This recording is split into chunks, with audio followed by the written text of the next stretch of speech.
Ayan, dating dagat naman ulit ngayon. Dating tinabunan, ngayon ay kita nyo naman may tubig dagat na naman dito. So dati ito'y puro buhangin na. So ngayon, ito na po ngayon mga kabayan, ang ating kaganapan dito sa reclamation. At malalim din ulit. At nakita nyo naman sa unahan.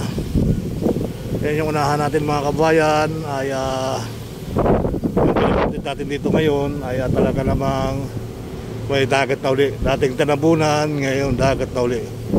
So makikita natin dito sa ating harapan, sa ating tagiliran. Ayan po yung ating pwede kong makisyana doon, kaya lang kayo makiat. Ayan, walang tao kasi tayo nakita. So yan po yung ating pinak dito. Ayan, dati po yan ay gambundok ng buhangin na. So hindi natin alam kung bakit yung buhangin dito ay saan napapunta ulit. Ayan. So tuloy lang ang buhay, tuloy lang ang life mga kabayan. May grab shoutout po na Subisa Mindanao. Ito yung pinaka-latest update natin ngayong araw na to mga kabayan.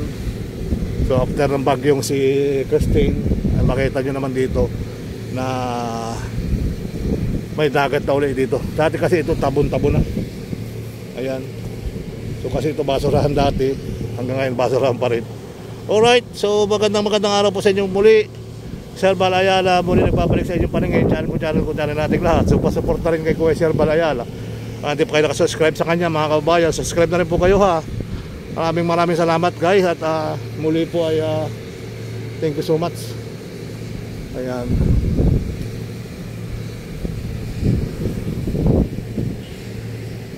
So tuloy ang buhay, tuloy ang life. So makita nyo rito sa ating harapan, may dagat na mga kababayan. Okay, so hopefully maraming salamat. At hindi natin alam kung bakit nawala ito ng bakit itong buhangin. Ayan. Diba nahigop na nila yung buhangin mga kababayan agad.